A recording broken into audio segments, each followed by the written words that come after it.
provides us with that guide. And I'll come back at the end to other international sort of things we need to think about.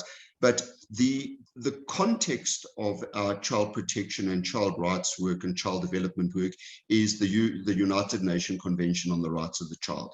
So the UN Convention has been signed by pretty much every country in the world with the exception of the United States.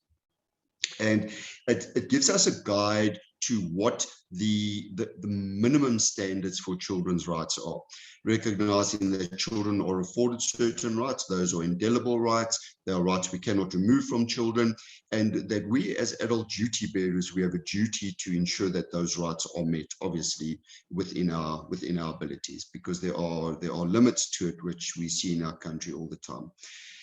Within our continent, there's an African Charter on the Rights of the Child, and that African Charter just simply makes the International UN Charter more specific to our continent.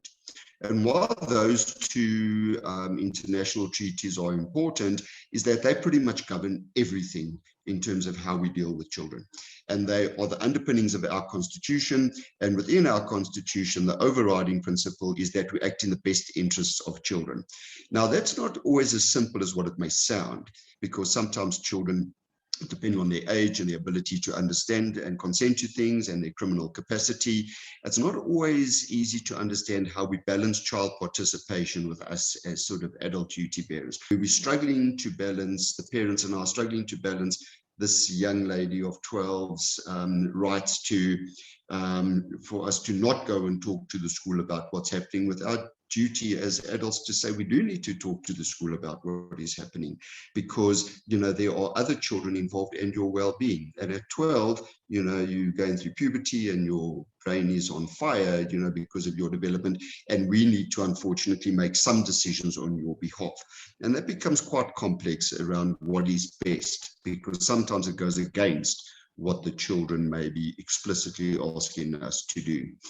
And that is really important when we consider the concept of confidentiality, because within the context of child protection legislation, you can never, ever promise blanket confidentiality. This has become a huge issue within the religious context, and specifically the Catholic context, with the idea of the confessional and what the confessional holds. And if people are telling you things within the context of the confessional, are you bound by the confessional, or are you bound by the laws of our country, which supersede those, which are then informed by international treaties and laws, etc. Okay, so the big thing in our Constitution is Article 28. It's something that I use a lot because it provides the foundation for all rights children have, and those are these inalienable, indelible rights. We can't use them as a form of discipline. So in other words, you can't remove a child's food as a way to discipline them for your idea they must behave in, because they have a right to care. You can't keep them out the house because they have a right to shelter.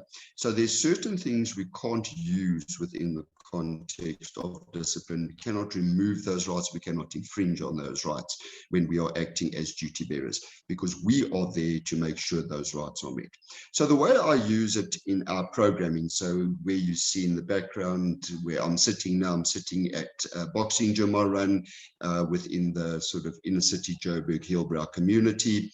And when you walk into the gym where I work, the first thing you will see on the walls is posters of children's rights, children's responsibilities. There's already GBV posters.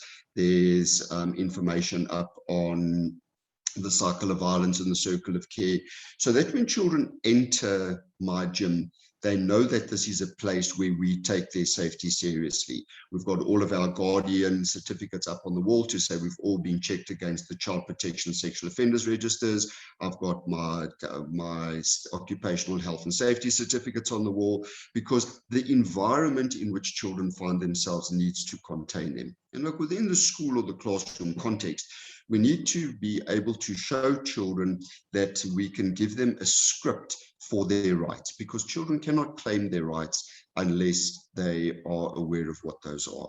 So an example I've given in this slide is that the first right of all children in our Constitution is a right to a name and nationality from birth. So the importance of that within the Joburg inner city context is that we have many children who come from other countries, other provinces, and the children come and they are not documented. Now, if you do not have a birth certificate, some form of maybe clinic identification or asylum seeker or refugee permit, or whatever the piece of paper is, you essentially become a ghost and you cannot access any of your other rights. So what happens is I will make that quite explicit, and I will ask them, well, in order to be a boxer, you need to be able to register as a boxer, and to register as a boxer, I need to know who you are so they know that the right person is in the ring, so that it's fair, and I need your papers. Now, when I can't get papers from them, it's at that point that I need to intervene as a duty bearer and say, what is the barrier to getting you papers? Because I need to get you some form of identification. Otherwise, you're essentially a stateless ghost. And if you are that, you cannot access any of your rights. So the whole programming is informed, the whole sporting programming is informed by the fact that sport offers me an opportunity to see where the gaps are.